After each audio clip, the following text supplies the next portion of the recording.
Cricket అభిమానులు ఎంతగానో ఎదురుచూస్తున్న క్షణం వచ్చేసింది. ఐపీఎల్ 2026 ఫైనల్కు రంగం సిద్ధమైంది. Defending champion Royal Challengers Bengaluru, home team Gujarat Titans అహ్మదాబాద్లోని ప్రపంచంలోని అతిపెద్ద క్రికెట్ స్టేడియం నరేంద్ర మోడీ స్టేడియంలో టైటిల్ కోసం తలబడబోతున్నాయి. ఫైనల్లో ఈ జట్ల మధ్య పోరు ఎంత ఆసక్తికరంగా ఉంటుందో అంతకంటే ఎక్కువ ఆసక్తి ఇద్దరు స్టార్ బ్యాటర్లపై ఉంది. ఒకవైపు కింగ్ విరాట్ కోహ్లీ, మరోవైపు గుజరాత్ కెప్టెన్ శుభ్మన్ గిల్. ఫైనల్కు ముందు ఇద్దరు అద్భుత ఫామ్లో ఉన్నారు. క్వాలిఫైయర్ 1లో గుజరాత్పై ఆర్సీబీ 254 పరుగుల భారీ స్కోర్ నమోదు చేసింది.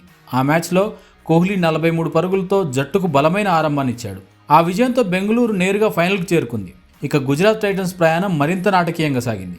రాజస్థాన్ రాయల్స్తో జరిగిన క్వాలిఫైయర్ 2లో 215 పరుగుల భారీ లక్ష్యాన్ని ఛేదించాల్సి వచ్చింది. అక్కడే శుభ్మన్ గిల్ తన క్లాస్ చూపించాడు. కెప్టెన్గా కేవలం 53 బంతుల్లో 104 పరుగులు చేసి గుజరాత్కు ఘన విజయం అందించాడు. ఇప్పుడు అందరి దృష్టి అహ్మదాబాద్ రికార్డులపై పడింది. విరాట్ కోహ్లీకి ఈ మైదానంలో మంచి రికార్డు ఉంది. 8 ఐపీఎల్ మ్యాచ్ల్లో 276 పరుగులు చేశాడు. సగటు 46, స్ట్రైక్ రేటు 137, 3 అర్ధ సెంచరీలు కూడా నమోదు చేశాడు.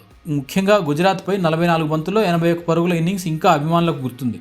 అయితే అహ్మదాబాద్ విషయానికి వస్తే శుభ్మన్ గిల్ రికార్డులు మరో స్థాయిలో ఉన్నాయి. ఈ స్టేడియంలో ఐపీఎల్ చరిత్రలో అత్యధిక పరుగులు చేసిన ఆటగాడు గిల్.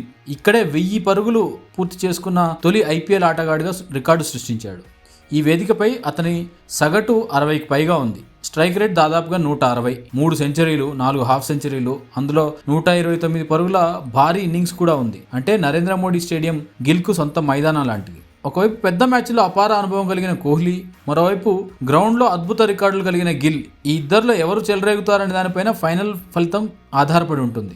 కింగ్ కోహ్లీ మరోసారి తన క్లాస్ చూపిస్తాడా, లేక హోమ్ గ్రౌండ్లో శుభ్మన్ గిల్ గుజరాత్కు టైటిల్ అందిస్తాడా అనే ప్రశ్నకు సమాధానం అహ్మదాబాద్ వేదికగా దొరకనుంది.